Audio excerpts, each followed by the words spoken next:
How's everyone doing today? Good, me too. Okay, so the last panel was about policy. This is going to be more focused on where these cool unmanned aerial vehicles are being used in government. And there's a lot of cool use cases at the federal and state level. I'll preface by saying my name's Frank. I am an editor here. And I'm going to let our panelists introduce themselves for a hot sec, just so that everyone knows where they're at and sort of why their mission is important in case some of you don't know that. So Robbie, start with you.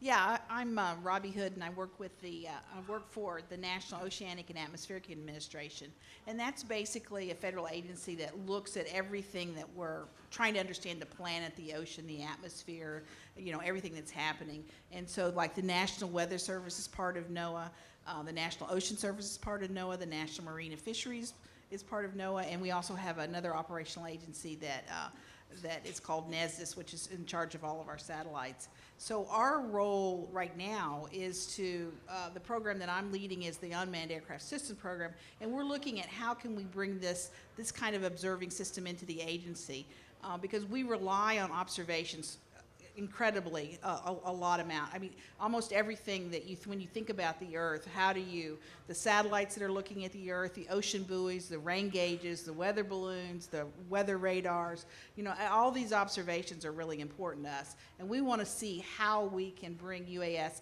cost effectively and efficiently into that realm to help us fill gaps that we can't fill otherwise. And that's great. Mark Bathrick is next, and his call sign is Monk. And he's got That's a great true. story for that, and you can tell it if you want. I'm a retired naval aviator, so I got the call sign. This used to just be a little patch and back. I don't know why. I am the Director of Aviation Services for U.S. Department of the Interior. I'm actually stationed in lovely Boise, Idaho. Just like to come back to D.C. once in a while. So Department of the Interior, also known as the Department of Everything Else, we are the largest single landowner or land steward in the United States. We manage 500 plus million acres, which is about 1 in every 5 acres of your land. It's all public land. And so much like with Robbie's case, we use unmanned aircraft systems to manage that land better, through better science, with better safety, with some savings, and with more responsive service. The 4 S's. We'll get to that. I wrote that one down to ask you. Matt Scassero, former call sign was what? Gucci, was it? I don't know what the story behind that is. Hong Kong, 1984, gray leather shoes. That's all I'm going to say. Dude, we got a boss panel. I love this. Tell us what you do. Sure, I'm the director of the University of Maryland UAS test site. Our primary mission is we fly stuff. We get involved in all kinds of stuff with hobbyists and people wanting to start companies, talking to us, and students and everything else. But our primary mission in life is to get stuff airborne, do research. And we do the hard stuff. We don't do the easy stuff. So we do 2 primary flavors of research. One is the integration of UAS into the national airspace, all the technology, the procedures, safety cases, the airworthiness process that everybody seems to ignore. And then the other flavor of research is the applications, civil commercial applications, so agriculture, infrastructure inspection, public safety, drones for good, all the things we're here to talk about tonight. So we do all that stuff. We also do get involved in those other areas. We helped write legislation in the state of Maryland. It's actually one of 2 pro-UAS bills in the entire United States in Maryland, Senate Bill 370, look it up, incentivizes UAS and recognizes federal preemption, doesn't let anybody else regulate UAS below the state level, so it's an even playing field. So if you want to get into drones, Maryland's a good state to start. It's a great place to fly. Where are some of the uses in Maryland right now that you guys are really looking at? The biggest ones that we're looking at, besides agriculture, the problem with agriculture is nobody really knows where the cost point is right now, what people are willing to pay. But the other things that we're really working hard on is public safety, law enforcement, search and rescue, infrastructure inspection. We're talking to our Department of Transportation about bridge inspections. I had a team from Japan here yesterday. They are looking to do it in Japan, came to see what we're doing over here. So those are some of the big ones we're looking to do. And then we're working with a lot of industry segments, like I said, not only agriculture, but the aquaculture folks. Chesapeake Bay being right there is a significant one. So survey of all different kinds, from mining to construction survey. We're getting into a little bit of everything, but there's some core areas. And our federal customers, NOAA is one of our partners. DOD is a significant partner with the Navy right next to us in Pax River. So we do a significant amount of DoD work as well. Does anyone know where most of your weather forecast data comes from? Which federal agency? When you pull out your phone in the morning and look at the weather, you know where it comes from? NOAA. Great. It's a smart audience.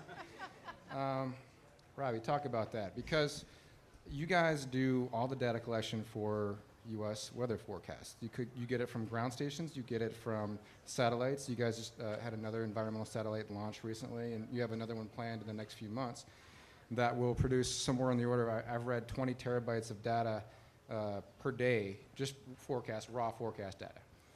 Drones, though, can help you sort of fit the data gap that you guys have in that middle space. So tornado outbreaks, hurricanes, you guys can fly these up in them and get more data. Talk about that. Yeah, exactly. Well, one of the projects, we're looking both at low altitude and high altitude aircraft, and I think someone asked about how you could use high altitude UAS to augment satellites. Well, we are in the middle of a field experiment where we've been partnering with NASA to use their high altitude Global Hawk, which flies at 60,000 feet. And basically, we're proposing that if the brand new satellites that we're launching are improving our weather forecasting capability. But if we lost one of those, if there was a severe problem, how would we try to augment, or how would you try to manage that risk? And so that we could still maintain weather forecasting, still safe for high impact events like a hurricane. So we've been partnering with NASA to look at both how to fly a Global Hawk routinely over hurricanes, but also can we take the data in real time directly from the aircraft and put it straight into the weather forecast models. And we were actually successful in doing that. One of the advantages of the Global Hawk is it can carry some of the same remote sensors that you would have on a satellite, but because you're flying it just right above the storm, it's like putting it under a microscope. You can see it in that much more detail. So we're really excited about that project, but we're also looking at how can we get better understanding of either the atmosphere right over the ocean or the atmosphere right over land. And we want to have a better understanding of how that plays into weather forecasting and understanding. And so another project we have underway is based in Oklahoma, and we're looking at how can we fly low altitude UAS and collect basically weather observations, but are there regional differences and regional changes so that if you have a frontal system or a thunderstorm coming through, why does a tornado form in this area and not in that area? And can you use that data both to better understand tornado development, but then also can you use it to better forecast? So that's just two of the examples of how we're trying to look at drones. You guys also use them for mapping purposes too, because NOAA is such a huge agency that a lot of people don't understand. You get fisheries and stuff like that underneath that as well. Exactly. Mapping is a huge part of NOAA. We are actually in charge of all the coastal mapping, and we actually have a project that actually is, they collect gravity measurements, very precise gravity measurements over the entire United States. And these gravity measurements are used to convert to surface elevation. So you have a better understanding of how river basins and different parts of the United States. And so, but to fly these missions for a manned aircraft, it's a very boring and tedious mission because you're just flying back and forth and you have to fly very precisely. So we've been working with a company that has an optionally piloted UAS where you can put a pilot in the cockpit or you can fly it from a control station. And we've tried to put new gravity sensors on this aircraft. And what we're finding is that actually the data are just as good as you can get with the manned aircraft, but they're actually as accurate too, because an autopilot system for a manned aircraft is designed for human comfort, whereas you have to keep the instrument very level and very accurately positioned. And so an autopilot on a UAS is designed to maintain course and so our scientists have been pretty thrilled to find out that the design of an autopilot for a UAS is actually helping them get better data for these observations. Are they as cost effective as the manned? We're hoping so. We're actually, one of the things we're doing within our program is actually looking at the business cases of how could we afford these, because if we do bring them into NOAA, the agency, the data have to be as good and as useful, but cost effective too at the end of the day. So yeah, we're doing those business cases and we have high hopes that these are going to be cost effective.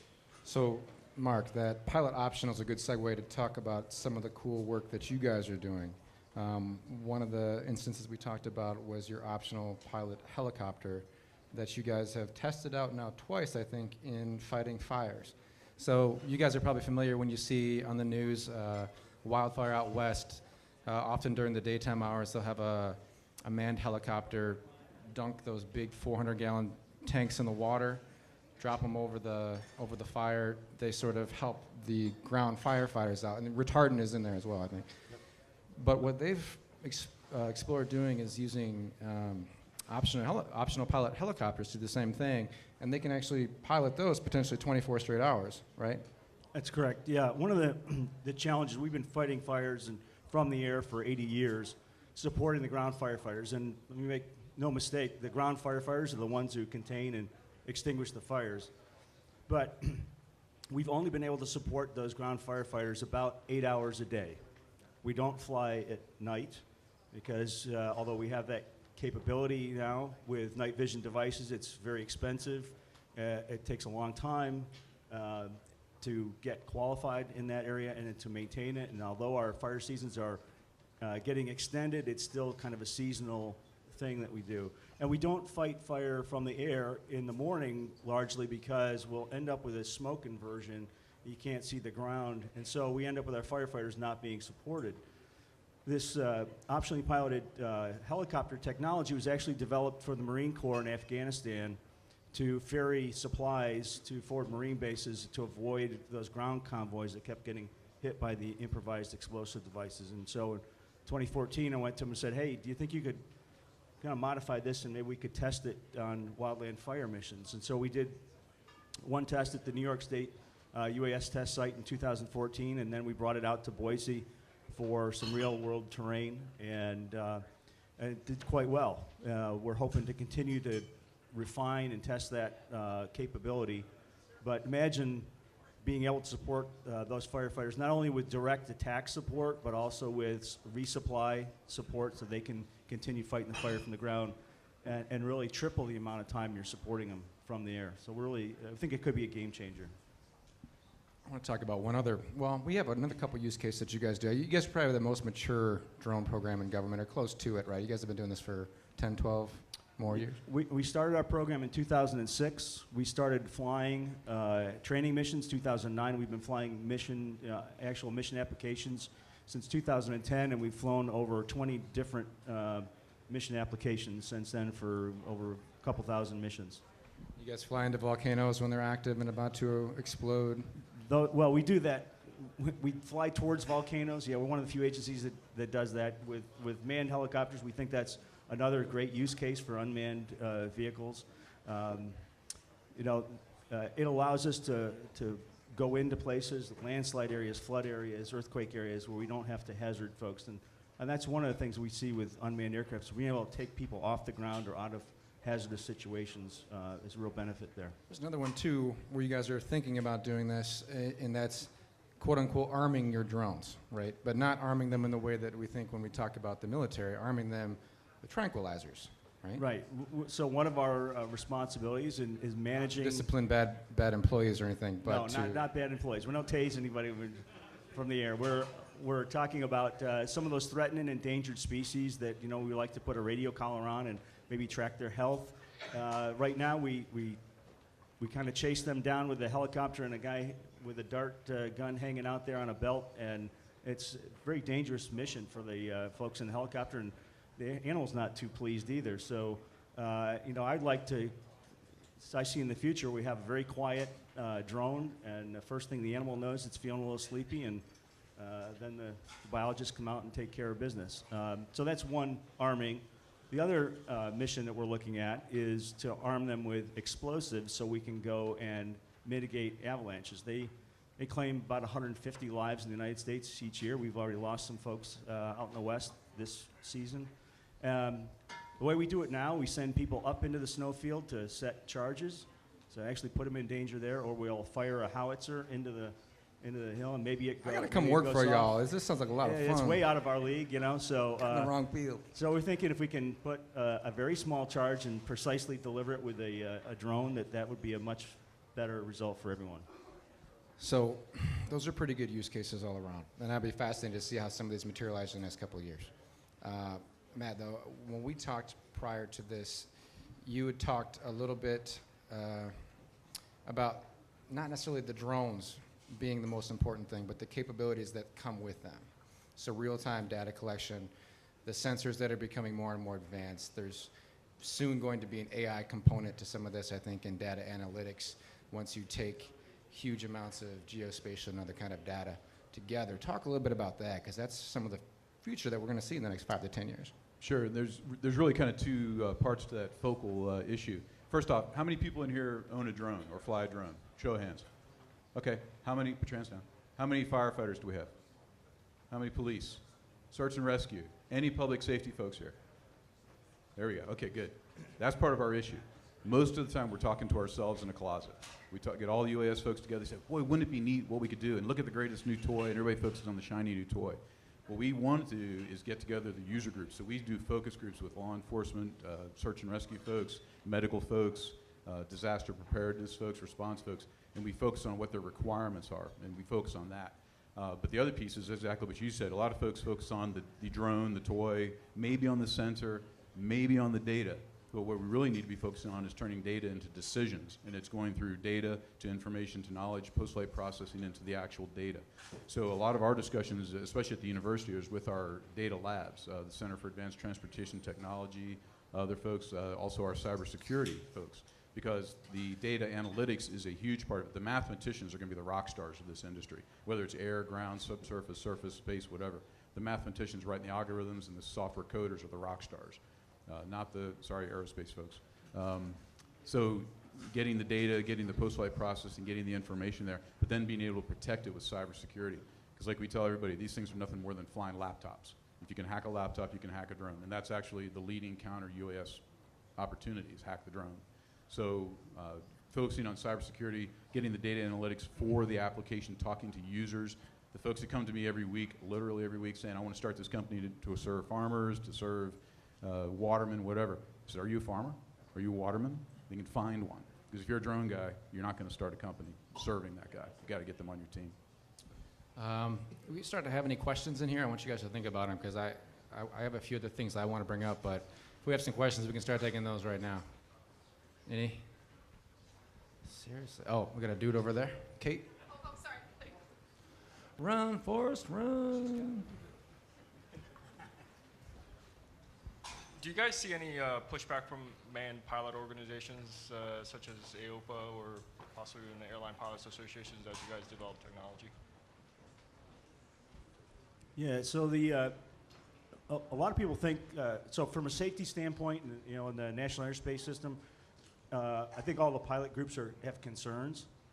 In terms of employment, I don't think they have concerns. What we saw in DOD and what we've seen so far in Interior is the drones are actually taking the place of missions that were either ill-suited because of capability or ill-suited because of price or other factors for manned aviation. So we haven't really replaced our pilots because of all the drones we're using. We've taken some people out of some very dangerous situations on the ground, and we've put aviation in where it can do some good where it was not a good tool before. Yeah, I think one of the other aspects is we take a lead a lot from our Navy partners. One of the things they did with the Triton aircraft, which is the Navy version of the Global Hawk, is it didn't replace any anti-submarine aircraft. It actually augments and was actually designed from the very beginning to work with manned aircraft. So it doesn't replace a capability, it actually makes the capability better by pairing up manned, unmanned, ground capabilities all together into a much more synergistic approach to a problem. So you get a better solution at the other end. I was just going to add too, from the NOAA perspective, another thing we're looking at is, having operators that are civil servants within our agency, but also just data buys. Can we just hire someone that is out flying drones every single day, is very proficient, and collect data for us? So we're looking at all those cost models. And that contractor angle is important, right? Because you guys haven't seen a decrease in, I'm looking at Interior, you guys haven't seen a decrease in your manned flights, right? Even as your unmanned flights have increased, your unmanned uses have increased. But you do plan to rely more on contracted drones just because of cost, right? And innovation, the innovation curve change, just like it in IT infrastructure, right? If you build your own, you buy your own helicopters, you buy your own planes, it's more expensive than if you contract it out. Right, so out of our annual flying, about 70% of our annual flying is done by contracted air services. I expect that right now we have 0 in unmanned. That's because we just got Part 107 in August. But I expect in the next 5 years we'll meet or exceed that in terms of use of contracted services for drones. And mainly because I want industry to keep up with the technology. I don't want to be saddled with the old cell phone, right, that was obsolete the day I bought that drone. So yeah, I think that's going to be a big part. This industry in terms of drone as a service, data as a service, is going to be huge. And you guys have a huge chunk of your workforce that's wrapped into aerial vehicles, right? About 20,000 of our 70,000 employees currently touch aviation. I know that because we have to provide them with training so that they don't get hurt. And I expect see at least a 50% increase in that. We'll have another 10,000 employees that will be involved in aviation. Now, they may be involved in processing the data. They may be involved in supporting the contractors that go out there, helping them define the requirements so we collect the right data. But again, this is, drones really give 3D, and to the masses. You don't have to go 2 years of flight school to learn how to fly one of these. So if I was to say I'm going to quit my job as a journalist and go be a drone pilot, I would hit you guys up later, right? Sure. You guys have training programs? Do you guys train folks in? We include that in our business case analysis, and so for us to bring it in, we have to make sure that the observing strategy is gonna work, and it just depends. It really depends on the application. How often is this data needed, and how much effort we're going to put into either buying it or maintaining it inside the agency. Any other questions? Before I see if I can go hitch a ride with the interior guys when they trank some animals. I think I grew up on a farm. That'd be pretty cool to do. We have a question right there. Yeah, cool. So as users, or I guess advocates of users of drones, what do you see as your biggest hurdles or stopping points to reaching the next level of use cases of drones, be it regulation or technology? What are your top 2 or 3 that you think need to change before we can reach the next level of innovation? So I'll put it in kind of 3 buckets. One is technology. The next class of drones are going to be bigger, higher, faster, things like that. So you have to have the technologies of sense and avoid and cybersecurity, being able to protect the drones and the drones being able to be separated from each other. So there's a technology piece. The regulatory piece, enabling the FAA. And the FAA, we do not bash the FAA. They've done actually a wonderful job maintaining the airspace, which is their job, maintaining the safety and effectiveness and efficiency of the airspace.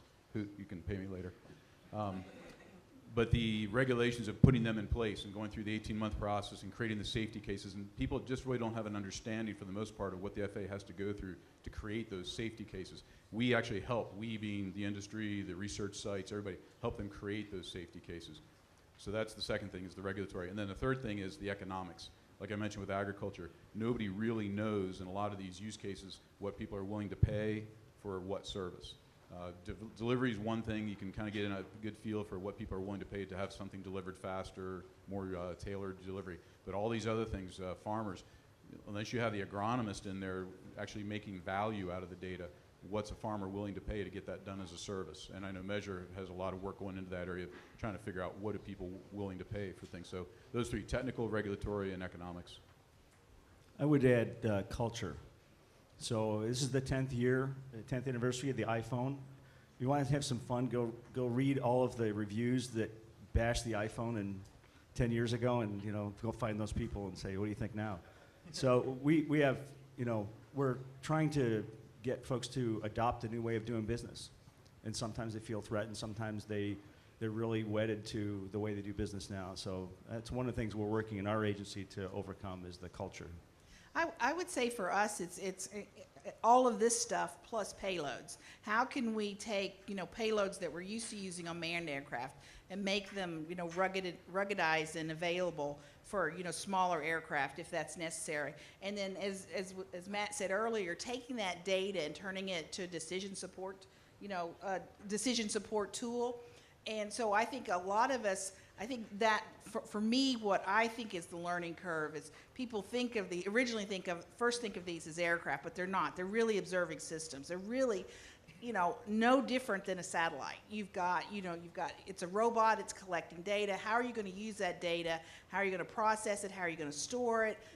What algorithms are you going to use? And what's the most effective way to merge different data from different platforms, different sensors? So it's the whole information technology side of it that I think sometimes gets overlooked. But as we continue to use these, I think that's going to be a big area of investment and innovation as well. Yes, we got another question.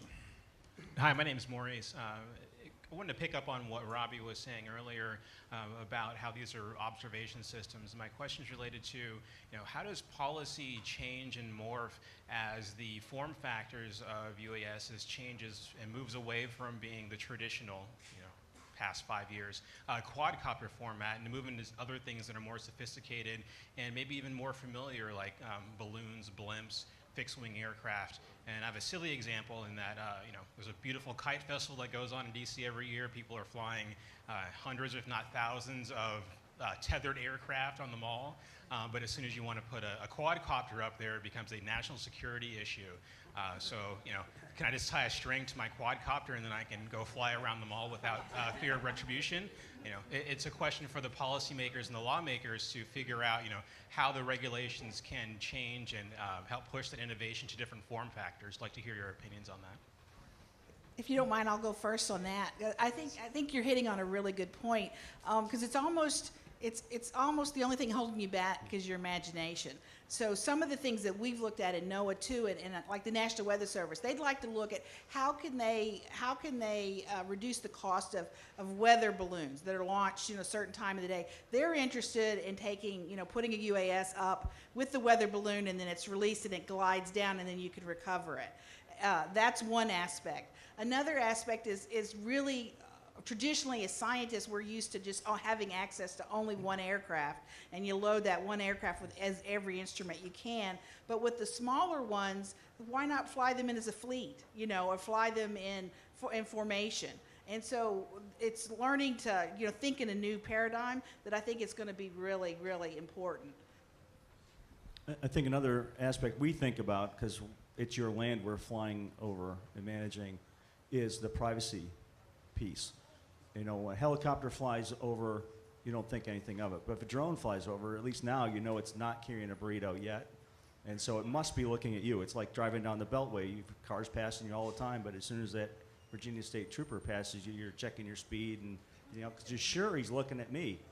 So we're very cautious about that. In terms of what we're doing and informing folks that what we're doing and how we're doing it. So I think that's the thing, because you're absolutely right. And one you left out was when those drones start to look like the birds, because that's something we're actually thinking about, because there are some drones that end up getting attacked by raptors because they either view them as prey or they view them as competition. So, so we want to blend in.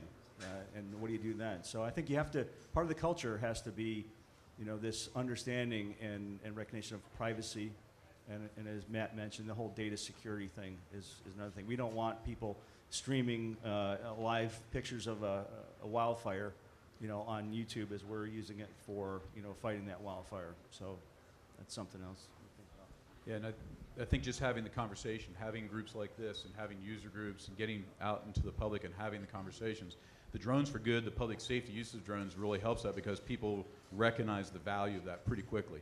They may not recognize agriculture, they may not recognize infrastructure inspection, but when you can tell them, we're going to deliver your epinephrine to Smith Island in the middle of the floods, when the boat's down, you can't get your medicine there, we're going to deliver it in 12 minutes. We just flew medical delivery over the Chesapeake Bay last August.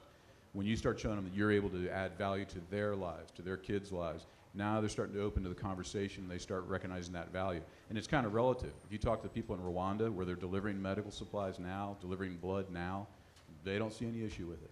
It's only here where we're so used to having stuff given to us pretty darn easily that we kind of reticent on some things. So I think when we're able to show value, not only in public safety, but in these other industries, people will become more comfortable being cognizant of the issues and taking care of those with responsibility.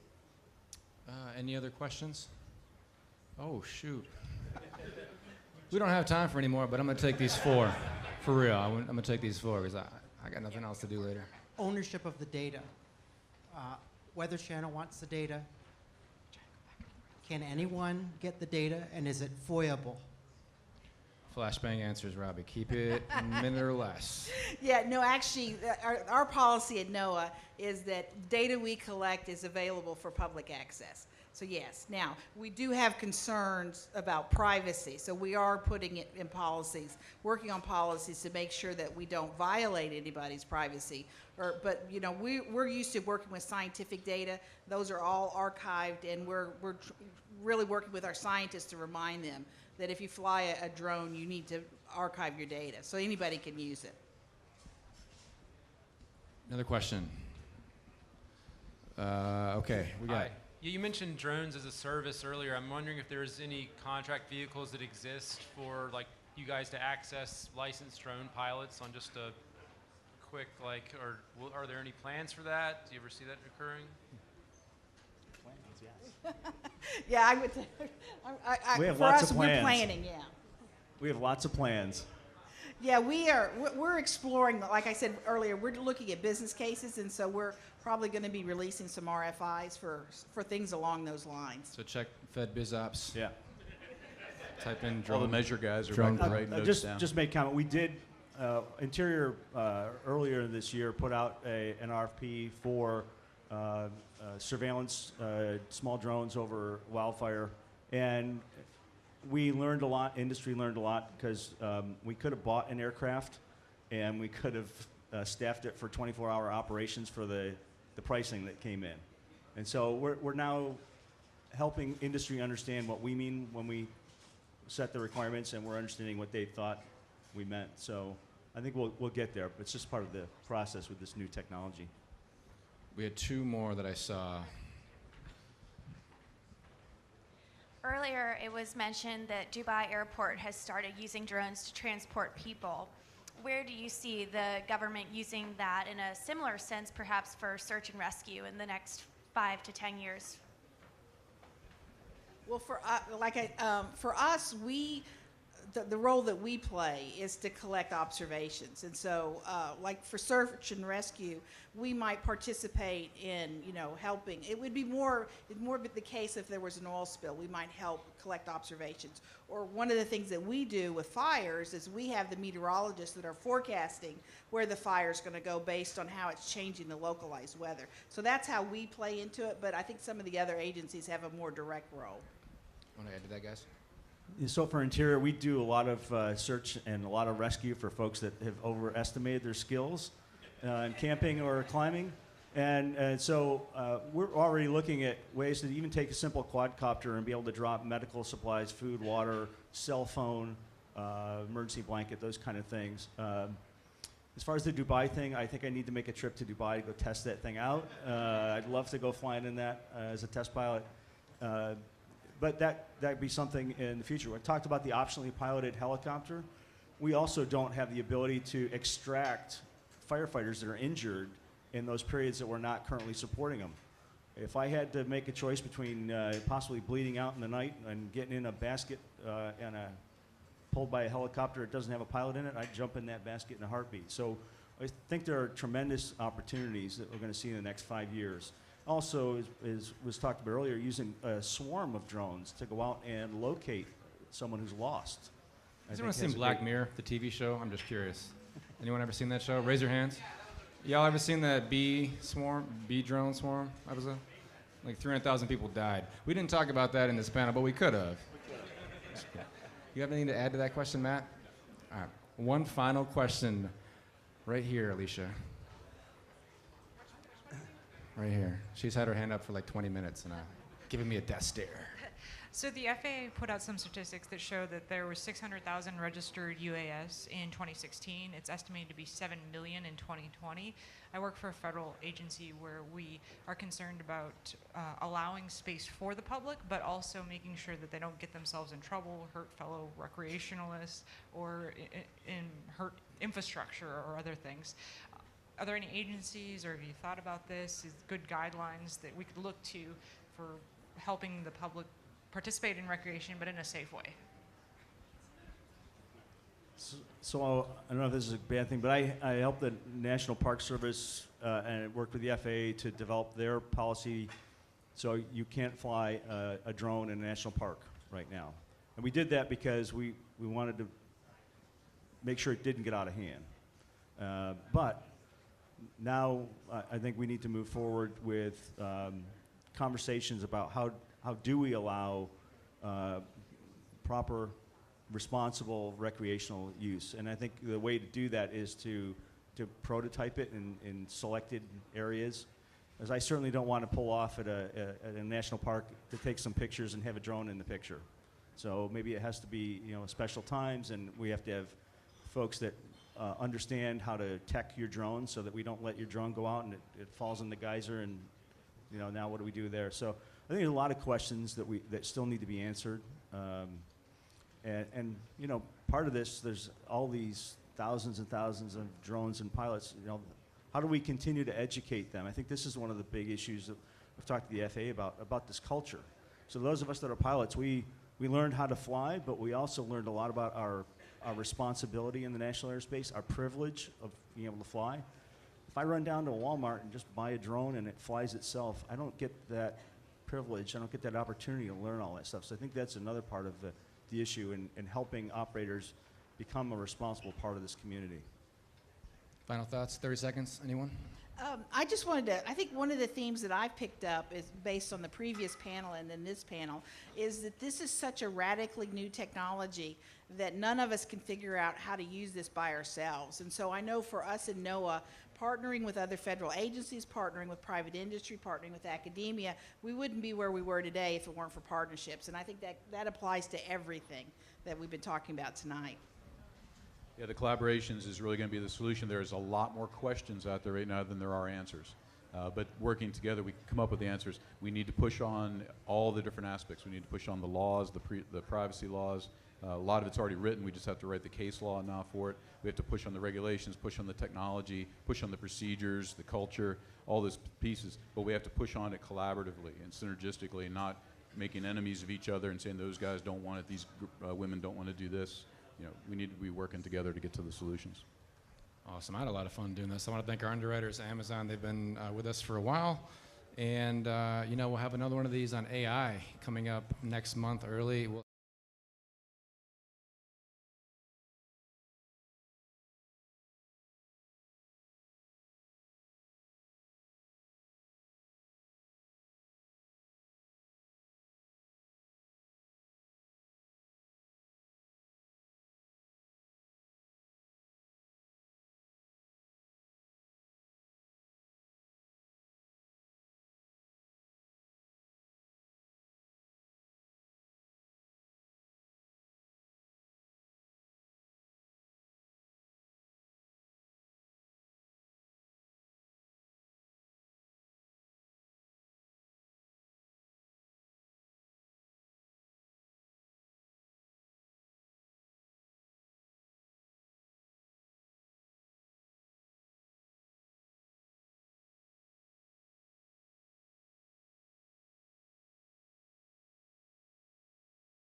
Thank our panelists for them coming out to do this and coming from Boise and Maryland.